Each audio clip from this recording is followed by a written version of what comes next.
ओम नमो नारायण। परम पूजपाद सदगुरुदेव श्री हरसु ब्रह्म जी महाराज की जय। जय। देवी कामाख्या की जय। जय। श्री भैरवनाथ की जय। जय। देवी महाकाली की जय। श्री भोलेनाथ की जय। परम पूजपाद सदगुरुदेव श्री हरसु ब्रह्म जी महाराज की जय। आप सभी पूजपाद सदगुरुदेव श्री हरसु ब्रह्म जी महाराज की दिव्य कृपा से श्री सिद्धराज सरकार का दिव्य दरबार देख रहे हैं। पूजपाद सदगुरुदेव देवी महाकाली, देवी कामाख्या, भैरव बाबा, भोलेनाथ की कृपा से इस धाम में दरबार लगता है और सभी जीवों की दैहिक, दैविक, भौतिक परेशानियों का निवारण गद्दी के माध्यम से किया जाता है। सभी जीव जो भी धाम में आकर अपनी गद्दी के सामने बैठते हैं, उनकी जो भी समस्या रहती है वह गद्दी के माध्यम से बता दी जाती है। गद्दी पर साक्षात महामाया महाकाली देवी जी श्रीमती कृति प्रकृति जी के भीतर सवारी लेकर विराजमान रहती हैं और हमारे ऊपर श्री भैरवनाथ, देवी के जो भैरवनाथ हैं, उनकी सवारी रहती है और उसमें देवी की ही कृपा से जो देवी इस समय जो देवी आपका पर्चा बनाती है, जो देवी आपके बारे में जानकारी देती है, वह साक्षात जगदम्बा श्री देवी महाकाली है और उनके ही भैरव के माध्यम से आपको हमारे द्वारा जानकारी दी जाती है। ये एकमात्र ऐसी गद्दी है जहां पर कि दो पर्चे आपके बनते हैं, दोनों पर्चों पर समान जानकारी होती है या फिर कुछ जानकारी देवी के पर्चे पे अधिक आती है, ज्यादा जानकारी रहती है, और अगर कुछ लगता है तो ऐसी जानकारी जो है वो दूसरे पर्चे पर आपकी रहती है, परंतु जो भी आपकी समस्या रहेगी वो पूर्ण रूप से गद्दी के माध्यम से बता दी जाती है।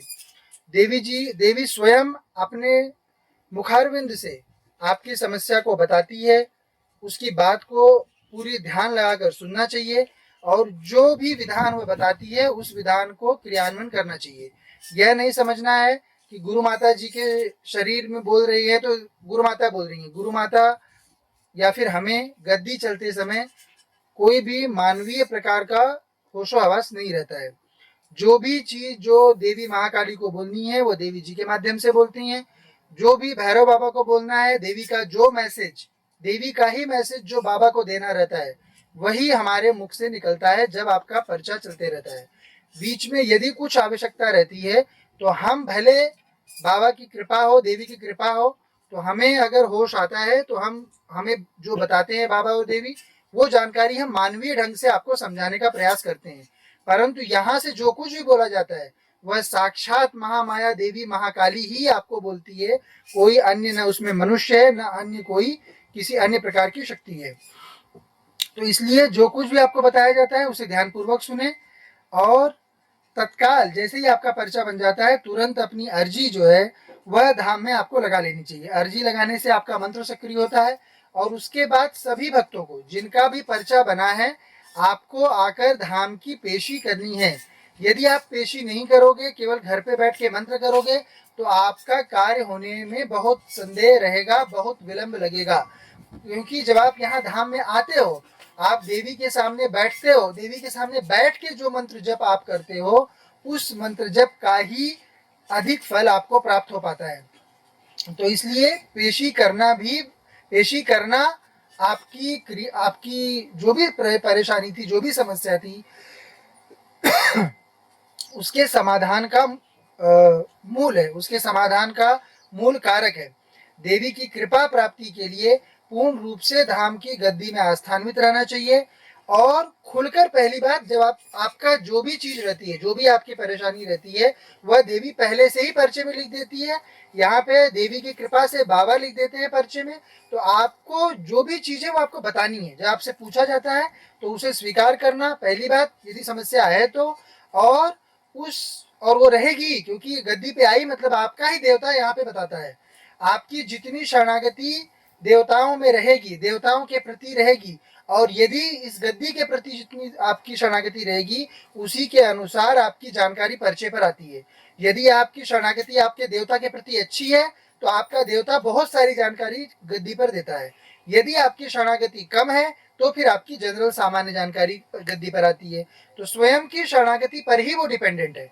दूसरी चीज, जो बच्चे कुछ परीक्षा के भाव से आते हैं तो उन्हें अन्य लोगों का देखना चाहिए कि अन्य लोगों की सबकी जानकारी आ रही है, मेरी क्यों नहीं आई।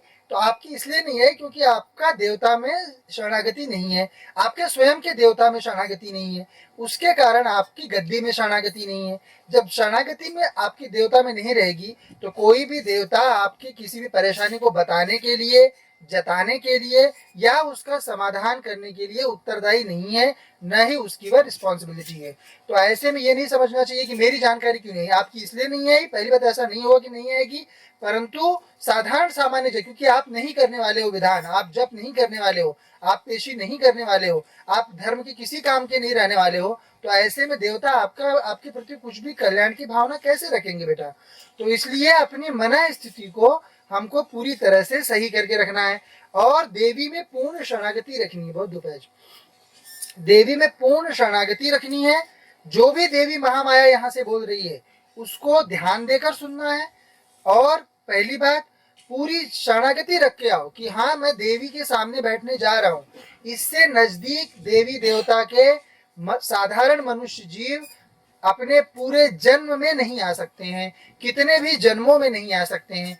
तो ये जो अवसर आपके पूर्वजों की कृपा से, आपके देवताओं की कृपा से आपको मिला है, आपके कर्मों से आपको मिला है, उस अवसर को गंवाना नहीं चाहिए, बल्कि जो भी इस समय परेशानी है वो देवी को बता देना चाहिए। और देवी जो आदेश कर रही है उन क्रियाओं को अच्छे से करो, अपना बढ़िया अर्जी लगाओ, मंत्र जप करो, पेशी नियम से करो। और जब आपका जो कार्य, जिस परेशानी के लिए आप आए, वो परेशानी आपकी समाप्त हो जाए तो उसके बाद आप धाम का जो हवन रहता है, हवन विधान, वो हवन विधान कर लो। कुछ ही लोगों को क्रिया के लिए बोला जाता है। यदि आपकी समस्या बहुत जटिल हो, उसमें से निकल आसानी से जल्दी आप नहीं निकल सकते हो, तो ऐसे में देवी जो है वह क्रिया का आदेश देती है। क्रिया के लिए जो भी आदेश वह देती है कि आपकी जो सामग्री उसको चाहिए वो सामग्री अपने घर से यहाँ पर ला लो और जो विधान उसने बताया उस विधान का पालन करो, आपकी समस्या शीघ्र समाप्त हो जाती है। और समाप्त होने के बाद फिर अपना आकर हवन कर लो। इसी विधान से सब प्रकार की दैहिक दैविक भौतिक समस्याओं का, सभी पीड़ाओं का, आपकी आर्थिक समस्याओं का, आपके व्यापार का, आपकी नौकरी का, हर प्रकार की समस्या का समाधान उसी से होता है।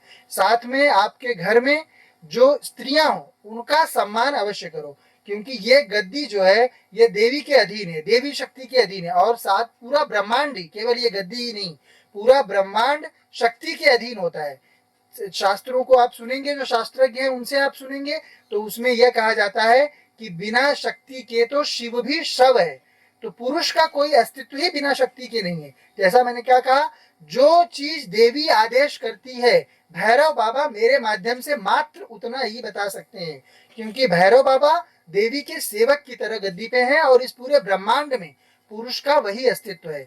इस नियम को यदि आप अपने घर में भी लगाओगे, आपके घर की स्त्री शक्तियों का सम्मान करोगे, आपके घर के जो भी आचार विचार हैं उसमें जो उनका अधिकार है उस अधिकार पर उन्हें रखोगे, उनसे लड़ाई झगड़ा नहीं करोगे, मारपीट नहीं करोगे, तो आपके घर की जो आस्था है वो दिन दूनी रात चौगनी बढ़ेगी। आपके घर की माया जो है वो दिन दूनी रात चौगनी बढ़ेगी। और इस गद्दी से खास करके जो भी कृपा दी जाएगी वो शीघ्र आपके घर में फलित हो जाएगी। तो छोटे मोटे बदलाव ये अपनी जीवन शैली में आपको लाने से आपके जीवन में दिव्यता का अनुभव होता है। और चमत्कार तो आप तुरंत देखो कि किस प्रकार से आपकी समस्या को गद्दी से बता दिया जाता है कि जो भी आपके घर में, जो आप अपने देवता से, जो चीजें आप अपने घर में भी किसी अन्य से नहीं बताए रहते हो, जो केवल आपके देवता को पता होती है, वो बातें भी देवी सहज रूप से, भैरव बाबा सहज रूप से आपको बता देते हैं।